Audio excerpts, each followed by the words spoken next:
Cenjeni predsedniški kandidat, dr. Milan Zver, vedno smo veseli, ko nas obiščete. V teh predvolilnih dneh pa smo seveda tudi ponosni. Ponosni zato, ker nam predstavljate neko luč. In prepričan sem, da bo ta luč kmalu, čez dobre 3 tedne, zasijala na slovenskem nebu.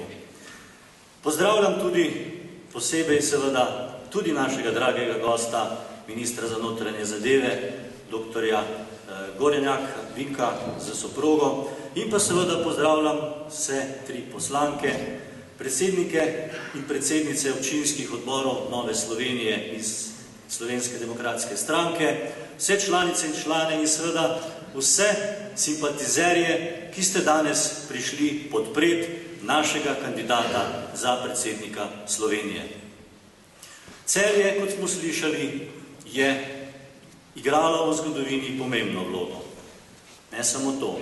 Celjani smo ponosni tako na preteklost, kot tudi na sedanjost Celja. Celje je lepo mesto. Nekdo je dejal v nekem drugem mestu, da je najlepše na svetu. Celjani pa smo prepričani, da je Celje najlepše mesto v Sloveniji in s tem smo povsem zadovoljni. Celje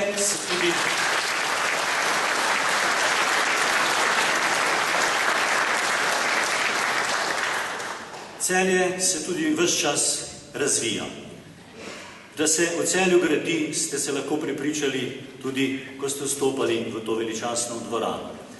In posledica tega, oziroma vzrok za to, so seveda dobri odnosi tako med občankami in občani Celja, kot tudi dobri odnosi v lokalni politiki.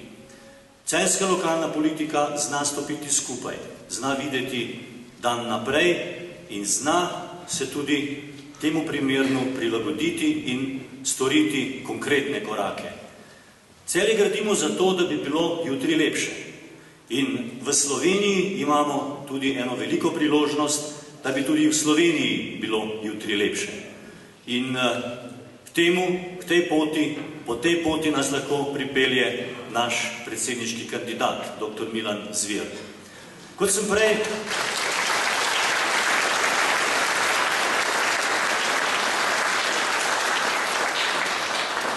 prej dejal, Slovenija je v težki situaciji. Toda vidimo luč in dejansko je ta luč naš predsedniški kandidat. In celjanke in celjani, prebivalci te regije in prebivalci celotne Slovenije, to priložnost, ki jo imamo 11. novembra, moramo izkoristiti, kajti taka priložnost se ne bo ponovila.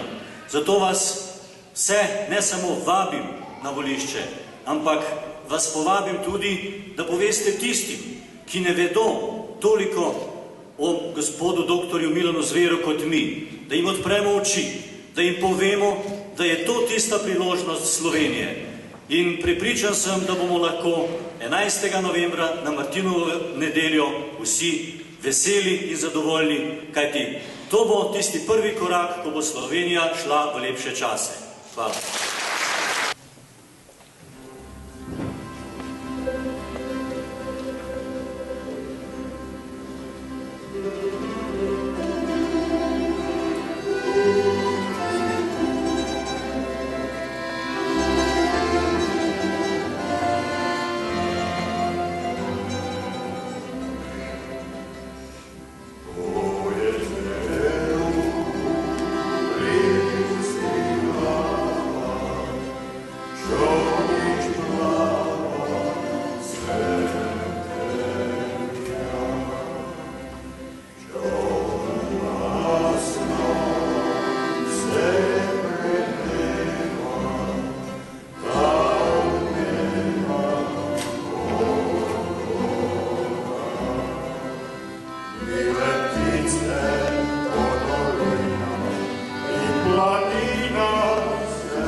Spoštovani predsedniški kandidat, gospod Milan Zver, spoštovani organizatorji, spoštovane gospe in gospodje.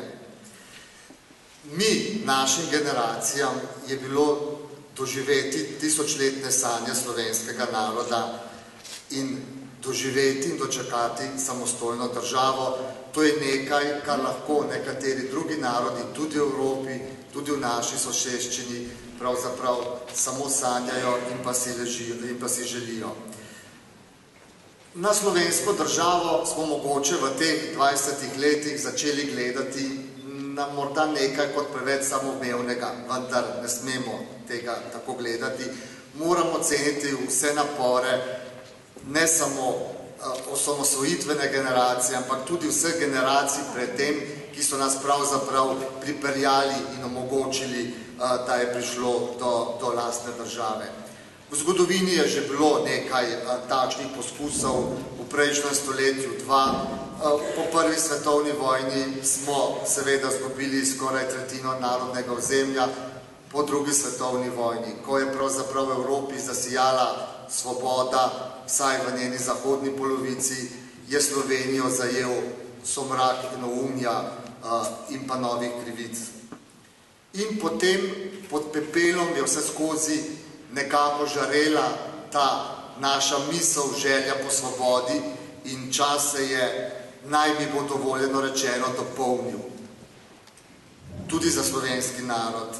In ko so po Evropi kot kocke padali komunistični režimi, je celotna srednja in vzhodna Evropa stopila na pot demokratičnega procesa. Takrat smo nekateri, pravzaprav vsi smo znali stopiti skupaj, vendar nekateri smo dejansko verjeli v iskrenost te skupne poti, nekaterim pa je bila morda krinka za ohranjanje privilegijev prejšnjega časa. Morda smo bili po prvih demokratičnih volitvah tudi neprijetno presenečeni nad odzivom medijske javnosti, nad odzivom medijev takratnih do polpretekle zgodovine, kako se je reklo.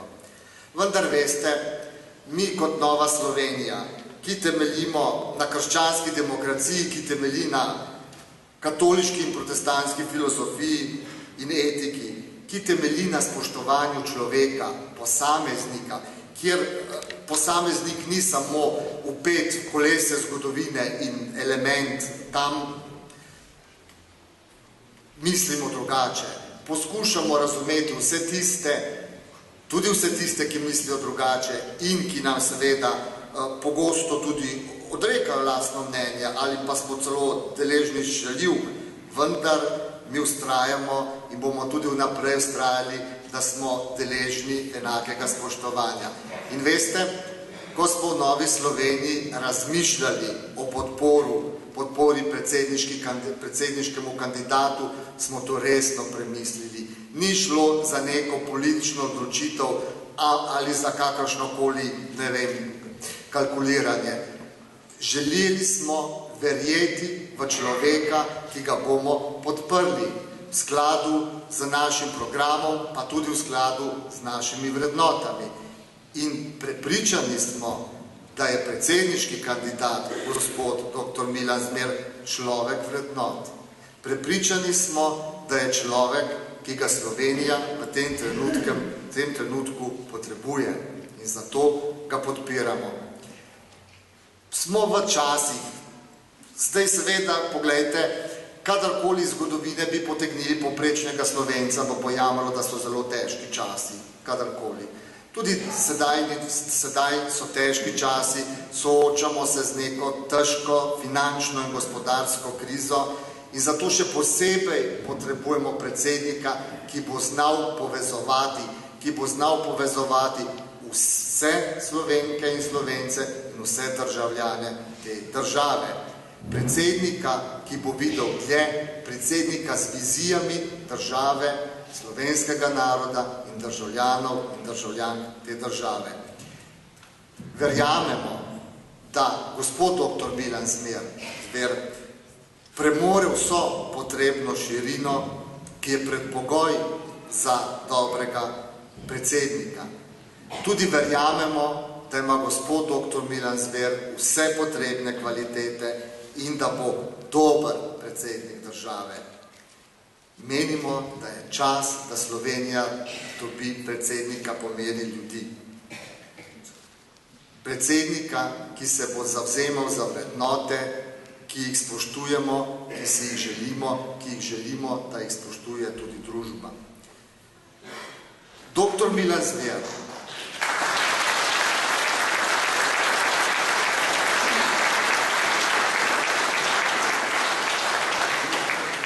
Dr. Milan Zver se je v svoji karieri že dokazal. Ima rezultate kot minister, kot evropski poslanec in to nam je všeč. Pa še nekaj bom dejal, naj nam različne ankete ne vzamejo upanja in pričakovanj. Če bi verjeli medijskim anketam, Nove Slovenije danes ne bi bilo v parlamentu. Vendar mi smo delali s srcem, z razumom in vztrajnostjo. Podprimo našega predsedniškega kandidata s srcem, razumom in vztrajnostjo.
Celjanke, Celjani, dragi kolega Milan, posebno veselje mi je, da te lahko pozdravim tukaj v Celju, v mestu, kjer sem tudi sam preživel kar 25 let. Pred nami so tudi predsedniške volitve. Kdo naj bo predsednik države? Kaki so predsedniki držav drugod po Evropi? Predsedniki držav združujejo ves narod. Zavzemajo se za pravičnost, poštenost, za blaginjo vseh državljanov. Kako pa je bilo v Sloveniji v zadnjih letih, v zadnjih 22 letih? Več ali manj imamo predsednike držav, ki tej nalogi niso bili skozi. Predstavljali so del slovenskega naroda, del državljanov Republike Slovenije. Tisti del, ki so jim politično pripadali. Tega pravzaprav sploh niso skrivali. Spomnimo se nekaterih besed, nekaterih predsednikov države, ki naj bi torej združevali. Kako je že bilo rečeno v Novi Gorici? Naš predsednik države pošilja najpomembnejša sporočila vsem državljanom. V Novi Gorici smo slišali nekaj o tem, da je potrebna najprej diskreditacija, potem likvidacija. Predsedniki pošiljajo najpomembnejša sporočila. Mnogi jim sledijo. Zlasti tudi mediji. Pred nekaj dnevi smo slišali aktualnega predsednika države, ki je v Križankah govoril o tem, da je treba ločiti plevel od zrnja. Seveda je mislil, da sam predstavlja zrnje, da tisti del politike in da tisti del državljanov, ki podpirajo to politiko, predstavljajo zrnje, ostavljajo pa plevel. Mi smo torej plevel. Gospe in gospodje, mi potrebujemo drugačnega predsednika države. Mi potrebujemo predsednika države, ki bo povezoval vse državljane. In dr. Milan Zver taka oseba je. Vlada Republike Slovenije se v tem trenutku ukvarja z težkimi nalogami. Verjemite mi, da ko sedim na sejah vlade ali pa tudi sicer vlagamo nadčloveške napore za eno samo stvar. To je zato, da Slovenija ostane samostojna. Če smo si to samostojnost priborili pred leti in tudi postali formalno pravno samostojna država, smo danes pred tem, da to samostojnost zlasti iz finančnega vidika izgubimo. In to je naša prva naloga. Kaj počno drugi predsedniki držav v takih primerih?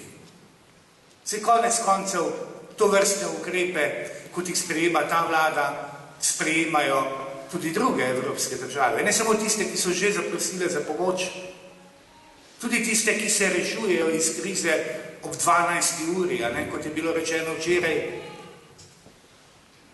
rabijo pomoč predsednika države. Kaj počno predsedniki države? Stopijo v parlament, nagovorijo poslance. Stopijo pred kamere nacionalnih televizij in nagovorijo ljudstvo. Jasno povedo, v kakšni situaciji je država in ne glede na politično opcijo, ki določen predsednik pripada, podprejo vlado in vladne ukrepe, ker vedo, da gre za vprašanje države, torej vidijo malo dlje, kot vidi trenutni in aktualni predsednik države. Mi tega v Sloveniji nismo deležni. Ta vlada ni deležna podpore predsednika države. In meni je žal, da je temu tako. Mi potrebujemo torej drugačnega predsednika države. Na dobre poti smo, da ga tudi dobimo. Naši predsedniki držav se pogosto oglašajo ali pa so se oglašali v preteklosti za vsako figo, kot kot se temu reče. Predsedniki držav, ki imajo podoben status, kot ga ima naš, torej bolj reprezentativno vlogo, kot pa izvršilno, torej podobne vloge imajo v Avstriji, v Nemčiji, ne pa tudi v Franciji ali ZDA. Ti predsedniki stopijo pred kamere, stopijo pred ljudi ali pa se oglasijo nekajkrat na leto. Ampak, ko se oglasijo, so ulice prazne, ker so ljudje pred televizijo.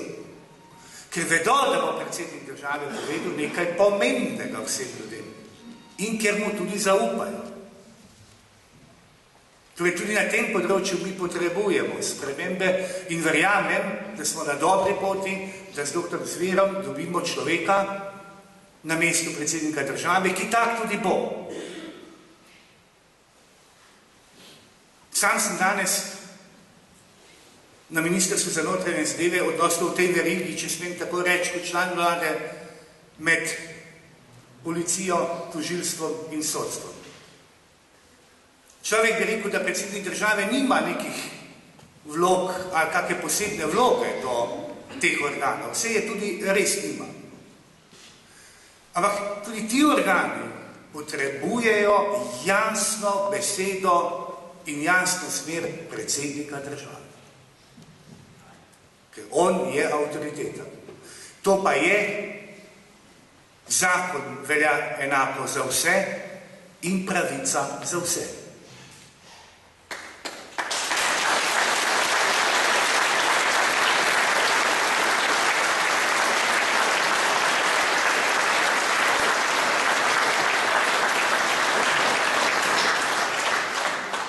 Tudi vsi drugi družbeni podsistemi, ne glede na dejansko vlogo predsednika države, potrebujejo tovrstne usmeritve, ki so pravzaprav neka neformalna beseda, ampak ta beseda je pomembna in ta beseda zaleže. Ne pa tako, kot imamo danes ali pa smo imeli v preteklosti, ko govorimo o diskreditacijah, ne, potem pa pridemo lepo v take zgodbe, kot smo jih bili deležni pred mesecem dni. Da ne dolgovezim, bom zaključil takole.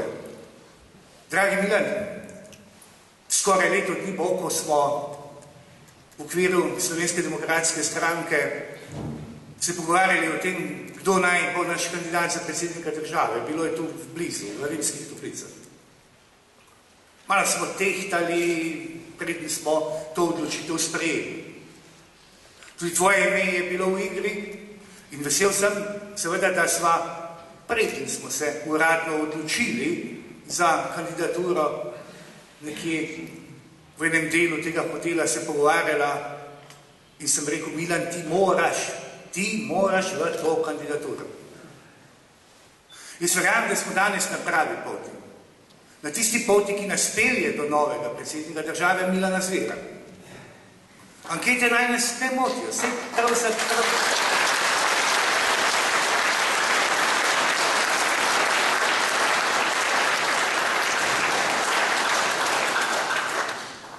Jaz sem pa pravzaprav anket kar vesel, veste. Tudi tistih, ki jih danes gledam. Vse leta 4 so nam napovedali, da bomo izgubili, ne, vsaj v SDS-u, ne, pa so se zmotili, ne. Leta 8 so napovedali, da bomo zmagali, ne, pa so se zmotili, ne. In če je zdaj tako, je torej v redu. Malo heca, ampak vendarle. Na predsedniške volitve vas ne vabim, da vabim samo vas, vabim tudi še vaše prijatelje in znance. Jaz verjamem, da lahko na teh predsedniških volitvah to Slovenijo spet spravimo na neko pot, kakršno smo si želeli ob osamosvojitvi. In verjamem, da bo uspelo našemu kandidatu, dr. Milanu Zveru, in verjamem, da bo uspelo Sloveniji. Hvala lepa. Mislim, že pogled, lepota zasanjava, je najlepši še cvet, ker lepše je kot doma, se s ribov daljave zazre, prekričal novih gora, daljavi še modro polje ozret, je lepše kot doma.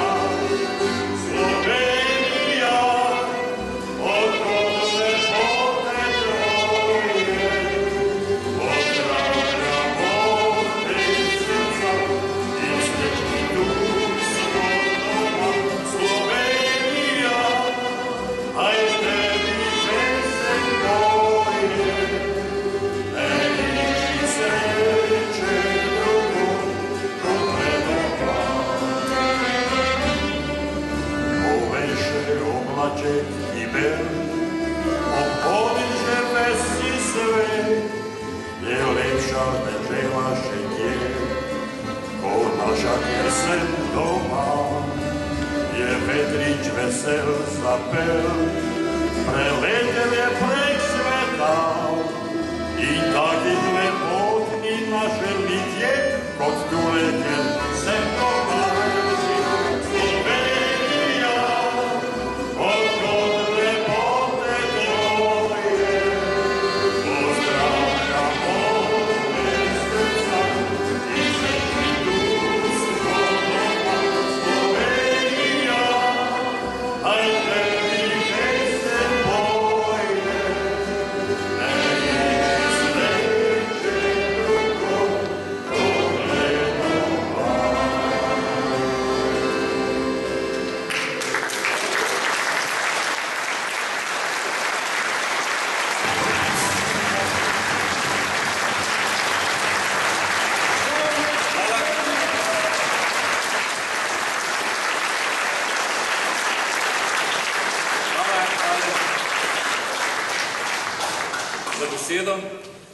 Hvala člani Nove Slovenije in pa Slovenske demokratske stranke, da ste prišli.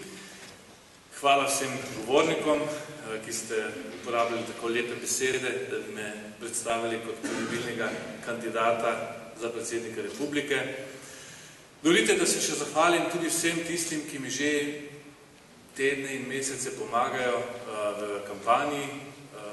To so zlasti Barbara Brezigar, ki je nekako nosilka tega vsebinskega volilnega štaba, naša direktorica Anja Bah-Žibert, ki vodi volilni štab, in pa podmladki obeh strank, ki že tedne in tedne hodijo po slovenskih vrtcih, šolah,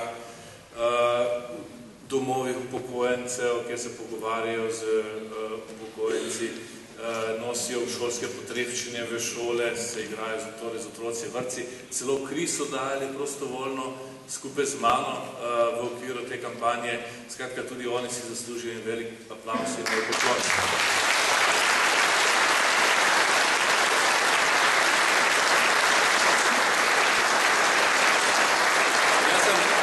Jaz sem zelo vesel in počaščen, da sem si naložil to težko breme in odgovorno poslanstvo, ampak vam zagotavljam, da bom storil vse, da bomo na teh volitvah uspeli. Sam sem seveda nič, skupaj smo pa lahko vse.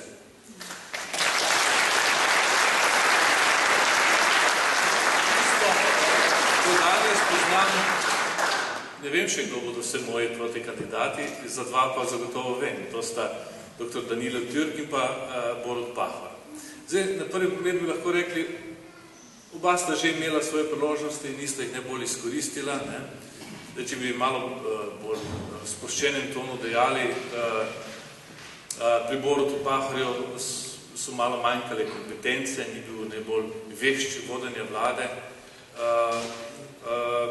Dovolite en vic, če lahko povem, mislim, ni čisto nov, ampak da me ne bodo zaprli, če stare vice govorim, ko je poskušal prijeti v disko, pa ni imel osebne izkaznice s sabo, in me vratar rekel, ne morete noter, ker moram identificirati osebo. Pa pravi, jaz sem Borut Pahor, jaz sem predsednik vlade. Pa pravi, ne, to je premalo, osebno izkaznico pokažite. Pa pravi, je nimam, ampak rad bi prišel noter. Potem pa pravi vratar, ja veste, tukaj je že bil brez osebne tudi Zlatko Zahovič, pa smo mu dali žogo, pa je malo žongliral in smo videli, da je on, pa smo ga seveda spustili noter. Pa tukaj je bila Srebotnikova, pa je prijela lopar teniški, pokazala svoje veščine in smo takoj ugotovili, da je to prava oseba, smo spustili noter. Kaj pa vi znate? Rekel, jaz pa ne znam ničesar. Pa pravi vratar, potem pa ste ta pravi, kar izvolite.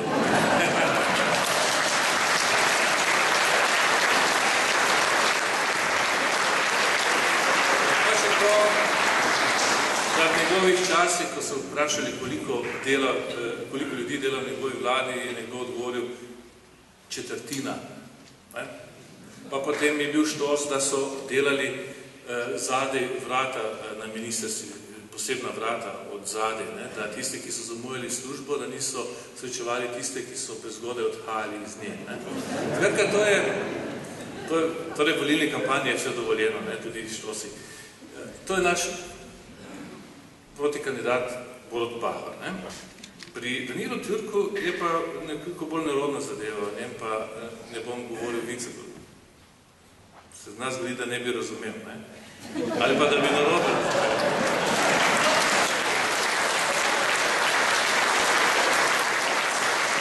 Če bi poslušal čisto kratko spregovoriti o njem, bi dejal, da je verjetno glede na vse politične blokade, ki jih dela, en najboljših blokerjev. V košarki je to znano, da nekateri dajo banane, blokirajo.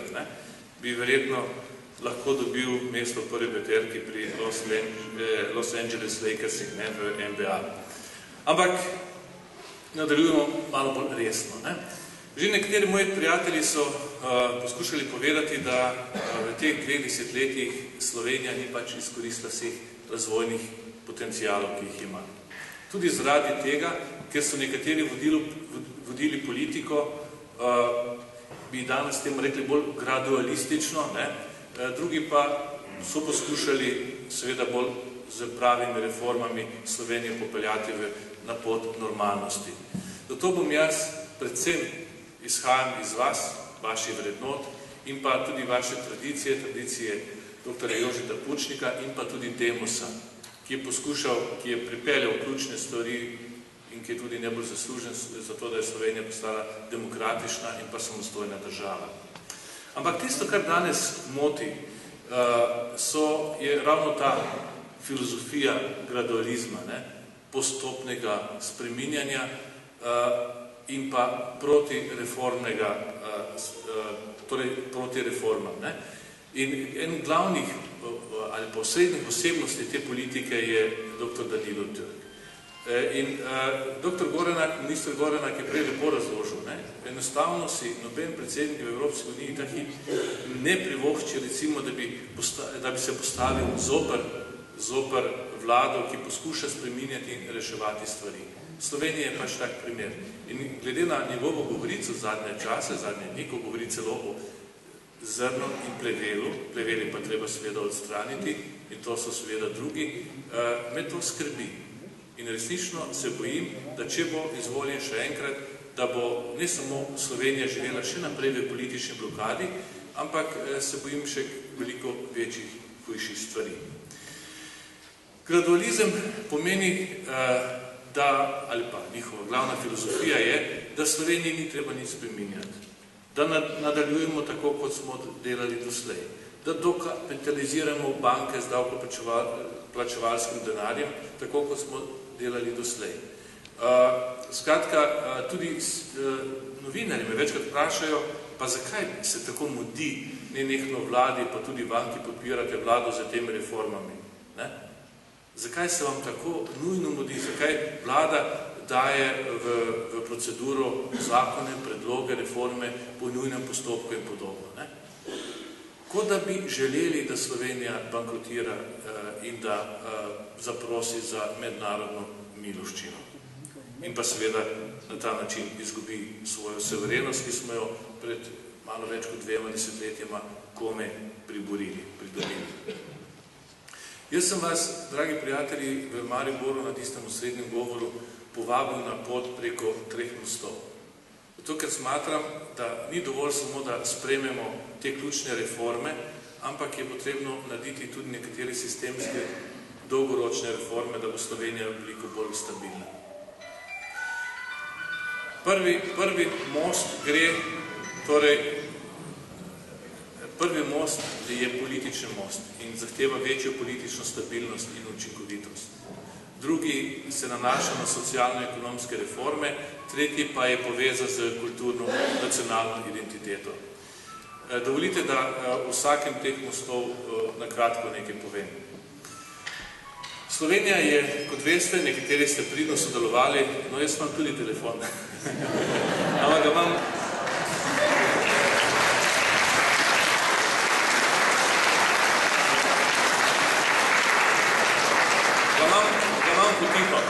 Ga manj potiho. Leta 96 ali pa recimo v začetku 90-ih let, če bi tudi jaz bil vprašan in me vprašali, ali želiš večinski volilni sistem ali proporcionalni, bi se verjetno odločil za proporcionalnega, ker takrat smo bili vsi pijani od Maurice, od pluralizma in tako naprej. Ne? Ampak kasneje smo ugotovili, da ta sistem spodbuja neučinkovitost in pa konflikte znotraj same vlade. Čisto vse vlade so padle v popolnoma, so bile neučinkovite in pa v večje krize. In zaradi tega smo leta 96 predlagali večinski volilni sistem. Jaz bi si nekoč želel, da skupaj s prijatelji iz krščanske demokracije oziroma Nove Slovenije skupaj oblikujemo kakšno koalicijsko listo že pred volitvami. Desno sredina proti recimo levi sredini. To bo nekoč oblikovalo in stabiliziralo slovenski politični prostor. V ta projekt vodi sprememba političnega sistema in tudi volilnega sistema. Ljudje bi morali imeti pravico, da točno povedo, kateri poslanec z nekega okrožja naj bo izvoljen. Ne, da je zdaj izvoljen nekdo s 5%, drugi pa s 30% ni. Ne? Ljudje morajo povedati, kdo naj bo minister in kdo prvi minister, predsednik vlade, že na volitvah. Pri nas se pa vse skupaj to oblikuje šele po volitvah in se po volitvah oblikujejo razne koalicije. In po volitvah se spreminjajo volilni programi vlade. In so radikalno drugačni kot tisti, s katerimi so stranke nastopale na volitvah. Tako da bomo resnično morali razmisliti o tem, da spremenimo volilni sistem, pa tudi sam način oblikovanja vlade. Naša vlada se že težko oblikuje, kaj šele kasneje deluje, ne? Iz raznih razlogov. Zato sem kot edini kandidat, se tudi edini doslej sem predstavil program, druga dva oziroma drugega še nimajo. Predstavil nujnosti spremembe političnega sistema, da bomo imeli trajno politično stabilnost. Ta hip je lahko predsednik vlade popolnoma kompetentna oseba, sposobna pa vse, ampak je lahko po drugi strani zelo neučinkovit in šibek, ker ne more nič narediti. Ima vso odgovornost, predsednik republike nima, predsednik vlade jo ima, ampak nima vseh mehanizmov, da bi lahko obvladoval politično sceno. Tako da vas ponovno prosim za razmislek, da ponovno zaživimo to gibanje za pošteno politiko, za transparentne odnose in za večjo politično stabilnost v Sloveniji. Marsikdo mi reče, Milan, morda pa ni prav, da tako verodostojno podpiraš vlado. Ampak poglejte, ta program vlade je dobil podporo pri Evropski OECD, Organizacije za sodelovanje in razvoj, pri Mednarodnem denarnem skladu, pri Evropski centralni banki, pri Evropskem svetu, parlamentu, Evropski komisiji, praktično pri vseh pomembnih mednarodnih akterjih. Torej, vsi vedo v svetu, nimaš kaj odkrivati vode, pot iz krize pač pelje preko ukrepov, ki jih je sprejela tudi slovenska vlada. Razen pri slovenski opoziciji in pa pri predsedniku republike Danilu Türku. Ti so pa proti. Türkov dosedanji program je praktično ne vsake reformi, ki jo predlagala ta vlada. Dobesedno ne vsake reformi, ki jo je predlagala ta vlada. Tako vprašanje, ko gre za vprašanje bolj vitke države, torej zmanjšanja javnega in pa državnega uradništva, ki duši gospodarski razvoj. On je proti recimo skupnemu, enotnemu državnemu holdingu, ki bi transparentno, centralizirano lahko upravljal z državnim premoženjem v tistih sistemih, kjer še ima državne svoje deleže, recimo, od bank do gospodarskih in drugih subjektov. Doslej smo imeli dokaj netransparenten sistem in država poskuša to narediti veliko bolj pregledno in učinkovito. In ta isti holding mora tudi v perspektivi pripraviti nek program od prodaje tega premoženja, zato ker država je slab lastnik. Država nima kaj iskati v gospodarski sistemi. Nima kaj iskati. Teorija nacionalne srebrnine je še zdavnaj preteklosti na smetišču zgodovine, razen še pri nekaterih politikih pri SD. Tukaj so imeli vedno koristi od tega. Zato tudi danes nasprotujejo temu transparentni prodaji državnih deležev. So proti slabi banki. Danes je ključen problem Sloveniji priti do kredita, zlasti na področju gospodarstva. In brez tega dodatnega kisika močno trpijo investicije, domače in tudi tuje. Država in vlada pridno dela ta hip recimo na odpravljanju administrativnih in drugih ovir za pridobivanje tujih investicij. Slovenija je bila v vseh teh 20 letih zelo gospodarsko zaprta skupnost. Preveč zaprta. Pred 20 leti, morda se še spomnite, ko smo se pogovarjali o modelih privatizacije, so na televiziji na eni strani sedela Lojze Peterle, takratni predsednik Demosove vlade,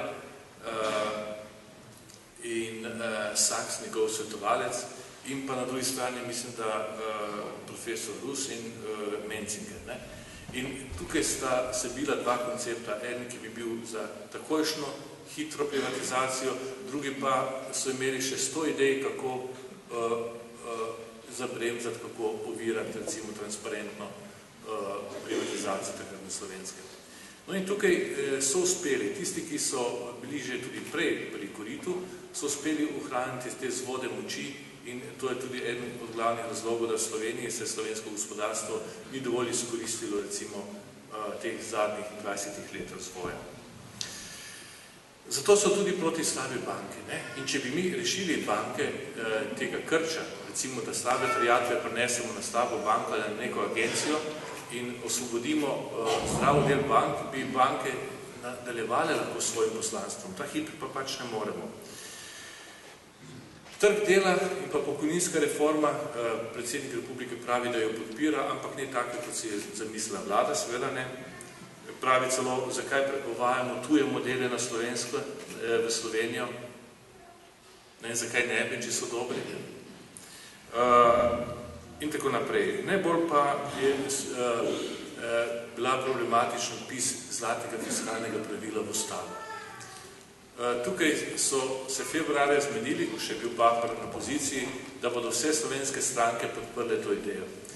Aprila, ko je slovenski parlament ratificiral neko pogodbo, ki zahteva en takšen ukrep, pa so si po tistem aprilu pa so si nekateri premislili.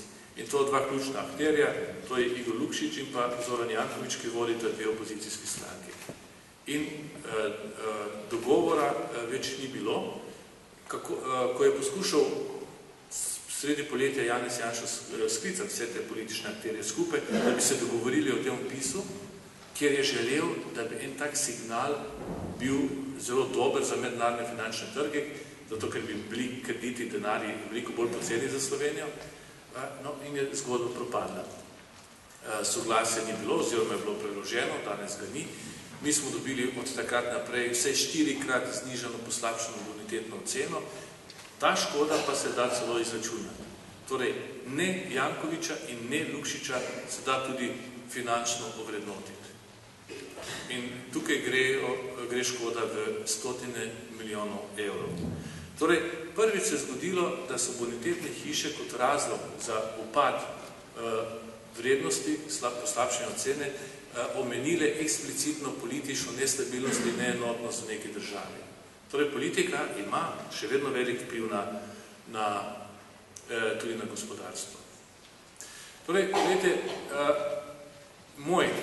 ta del programa je povezan z vlado in podpiram vladne ukrepe. Predsednik republike bi v tem času, ko je situacija tako pereča, lahko realiziral svoje prvo poslanstvo, to je pa integrativna funkcija. Če berete analize nekaterih pravnih strokovnjakov o vlogi predsednika, je na prvem mestu njegova povezovalna funkcija, povezovalna moč. Kot državnik mora povezovati, ne deliti. Danilo tudi dela vse kontra. Vse, kar ta vlada predlaga, je proti. Sicer prej je bil pri Pahorju, ko je podpiral Pahorja, je bil prijazen do tiste oblasti. Ampak do te desno-sredinske ni zmogel v tem moči, da bi bil korekten partner. Tretji most, ki sem ga omenil, pa je utrjevanje nacionalne identitete. Mimogrede, kitico, himno, ki so jo prej zapeli fantje, bi morali peti že od nekdaj in vedno. Torej, obe kitici, tudi domoljubna. Zakon pravi, je po mojem mnenju protiustaven, govori, da je 7.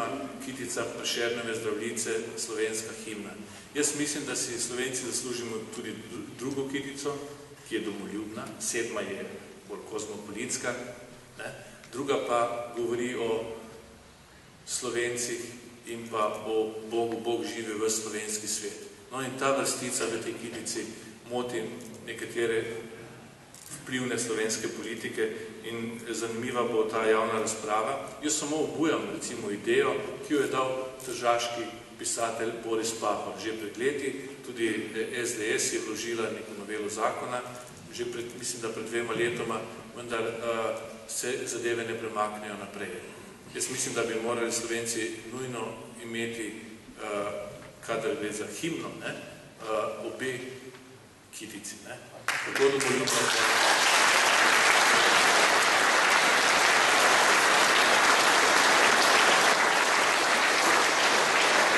Sicer se bom kot predsednik republike zavzemal za utrjevanje nacionalne zavesti in tudi domovinske kulture, tudi v vzgojno-izobraževalnem procesu. Jaz mislim, da moramo poudarjati slovensko domovino, ljubezen do domovine. Nedavno tega, pred leti sem bil na Norveškem, greš na obisk v vrtec in vidiš, kako otroci v vrtcu rišejo in barvajo norveške ostave, jih lepijo na vse konce, na okna in podobno. Že od malega jim prezgajajo to nacionalno zavest, ki je nujna, se tudi kasneje utrjuje tako državljanska kot tudi domovinska kultura. Torej, brez šole, brez vrtca se ne more doseči recimo takega efekta pri ljubezni do domovine. Ne? Seveda pa ni šola edina, so tudi mediji pomembni, je tudi družina pomembna pri utrjevanju nacionalne identitete. Ljubezen do domovine je večkrat drugačna kot ljubezen do države, ne? Ali pa odnos do države lahko izkažeš z potnim listom, recimo, ali pa z osebno izkaznico. Lahko imaš celo več potnih listov. Ne? Pomeni, da sprejmeš nekatere pravice in svoboščine in tudi odgovornosti do neke države. Ljubezen do domovine pa je bolj tu noter. Ne? Vse res, domovina so ljudje, pa tudi narava, ampak največ pa nosimo tukaj v srcu. Ne? Zato je težko opisljiva, zato je težko ubesediti, ne? Jo pa čutimo. Ne? Zato se mi zdi tako pomembno ta vzgojno-izobraževalni sistem pa domovinska vzgoja, ki smo jo poskušali pred leti, ko sem še bil sam minister, nekoliko bolj utrditi. Pa je bilo tudi veliko ovir, ampak mislim, da smo vendarle naredili nekatere korake naprej. Vsaj to, da se imajo možnost učenci, dijaki učiti, recimo zgodovine, osamosvojitve pa evropske integracije, pred mano to ni bilo mogoče. So končali z učenjem zgodovine tam z leta 1965 z gospodarsko reformo v SFRJ. To je bil konec, vrhunec slovenske zgodovine v slovenskih šolah in na maturi so bili dijaki lahko vprašani največ do tega datuma. Zdaj se vendarle smo naredili en premik naprej, ampak to je še premalo, tako da bo treba še veliko delati ravno na tem področju. Ko govorimo o liku predsednika, vsi več ali manj vse mi tukaj v dvorani predstavljamo približno, kakšen bi moral biti. Predvsem ne bi smel biti potraten, ne bi smel biti vzvišen, moral biti veliko bolj ljudski. Jaz pravim, ne bi se smel slikati samo za tistimi, ki dobijo medalje na olimpijskih igrah in svetovnih prvenstvih ali kakšnih drugih, ampak da pa kdaj pogledati tudi ljudi, ki živijo na obrobju, ki so v velikih težavah, se tudi z njimi kdaj pogovoriti ali pa narediti sprejem tudi za njih. Še posebej danes, ko je kriza, ko nekateri resnično živijo v težkih pogojih in težkih časih, je potrebno prisluhniti, se pogovoriti z njimi, pa je mogoče že beseda veliko pomembna. Nedavno tega, to moram povedati, me je srečala ena gospa in mi je rekla, veste, vidva z možem bi pa rada pomagala pri izhodu iz krize. Ne? Pravi, sva preštela najno pokojnino in so ugotovila, da nam še nekaj evrov bi ostalo, bi lahko še dala. Človeka kar stisne. Ne? Tisti, ki imajo manj, bi bili pripravljeni, se mi zdi, še več dati za rešitev Slovenije iz krize kot nekateri, ki imajo ogromno. Ampak v teh časih je veliko ljudi, tudi delež revščine narašča, skoraj 280 tisoč ljudi Slovencev je na meji, na robu revščine. In pomembno je, da ne samo država z svojimi inštitucijami in politikami pomaga tem ljudem, ampak lahko tudi mi kot posamezniki nekaj storimo, da to mantro, to bolečino tem ljudem olajšamo. Skratka, predsednik mora biti predsednik vseh, ne samo zmagovalcev. To želim povedati, to želim poudariti. Jaz upam, da bo ta kampanja, ne glede na javnomnenjske ankete, ki so bili že večkrat podarjene, prinesla ali pa malo bolj razčistila situacijo. Zdaj bodo soočenja na televiziji, predsednik se ne bo mogel vekomaj skrivati, doslej je že vsaj nekaj soočen odpovedal z mano, tako da rezultati bodo veliko bolj razpršeni, kot kažejo ankete dan danes. Zato se resnično ne obupati, kot je že prej minister povedal. Jaz sem pripričan v drugi krog in v dober rezultat 11. novembra. Ampak še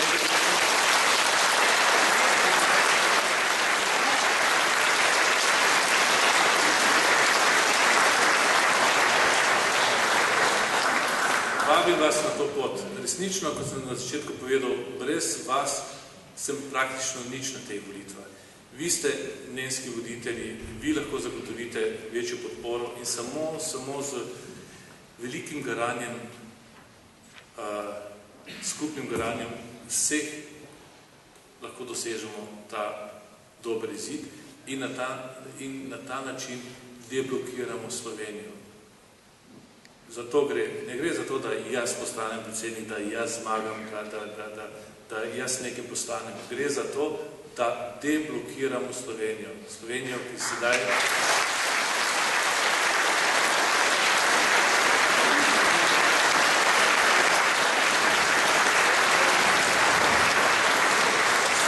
je sedaj v blokadi in če ne bomo deblokirali Slovenijo, bomo resnično padli v prepad in bankrot.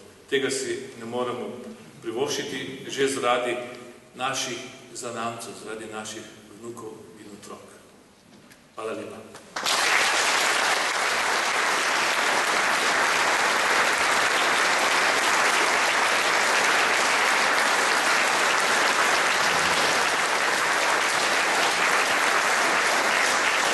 Hvala lepa, dr. Milan Zver. Kot smo danes že večkrat povedali, predsedniško kandidaturo dr. Milana Zvera podpirajo njegova ožja in širša družina.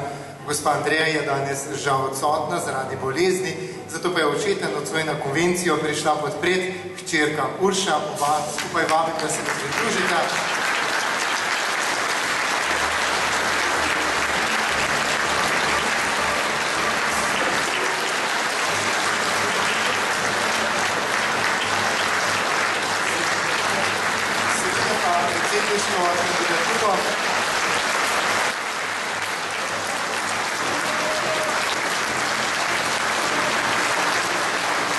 Seveda pa predsedniško kandidaturo dr. Milana Zvera podpirajo tudi druge interesne organizacije obeh strank, posamezniki in tudi civilno-družbena združenja. Z nami so nekateri in jih bomo povabili v našo sredo, najprej seveda predsednika mestnega odbora SDS Celje Janka Božežnika in podpredsednika Nove Slovenije v Celju Romana Kranjca. Prav tako vabimo našo sredo predsednika občinskih odborov Slovenske demokratske stranke in Nove Slovenije občin Celjske in Savinjsko-Šaleške regije ter mestni in občinske svetnike Slovenske demokratske stranke in Nove Slovenije občin Celjske in Savinjsko-Šaleške regije. Vabimo, da se nam pridruži tudi predsednica in podpredsednik Celjske regije SDS in NSI Iva Zorenč in Anton Kosem ter predsednika Savinjsko-Šaleške regije SDS in NSI Marjan Polavšek in Jure Repenšek.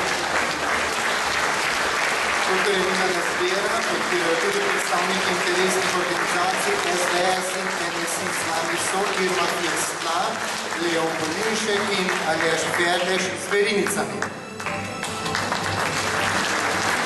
Verinice so tisti mladi, ki stojijo za kandidaturo dr. Milana Zvera, za kandidaturo pa stojijo tudi župani Slovenske demokratske stranke in Nove Slovenije in Celjske regije. Danes so z nami Jože Kužnik, Martin Mikolič Dušan, Andrej Kocman, Franc Veskovšek in Peter Misija.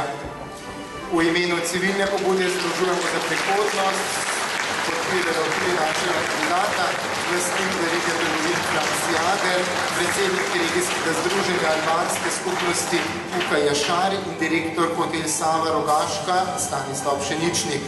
Seveda z nami tudi državni svetnik Jože Korže, ki prav tako podpira kandidaturo dr. Milana Zvera.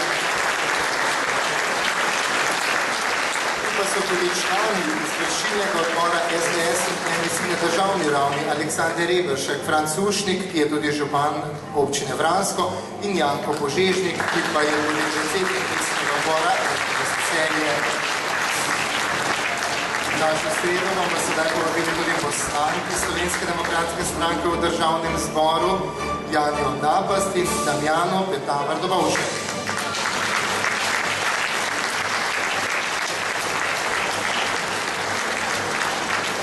Prav tako vabimo, da se nam pridružijo državni sekretar na Ministrstvo za Slovence v zamejstvu in po svetu Matjaž Dongar, državna sekretarka na Ministrstvo za notranje zadeve Duša Trobez-Bušan in pa podpredsednica Slovenske demokratske stranke Sonja Ramšak, ki je tudi poslanka SDS. In vabimo še našo sredo ministra v Vladi Republike Slovenije, dr. Vinka Gorenaka.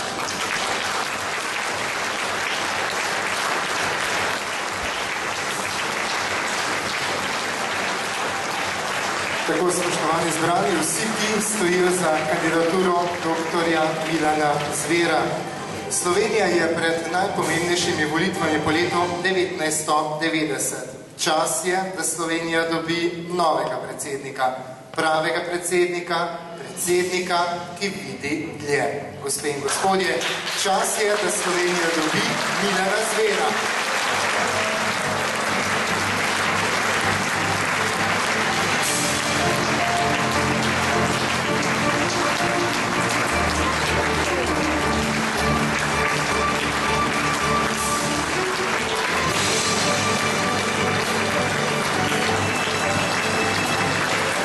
Tako, spoštovani zbrani, začeli smo z glasbo in z njo bomo tudi sklenili. Pravijo, da zabave ni brez golice, pa naj bo tako tudi nocoj. Vam pa nasvidenje na volitvah 11. novembra in ne pozabite že nocoj svojih obrazov poiskati na spletni strani www.milanzver.si. Lahko noč.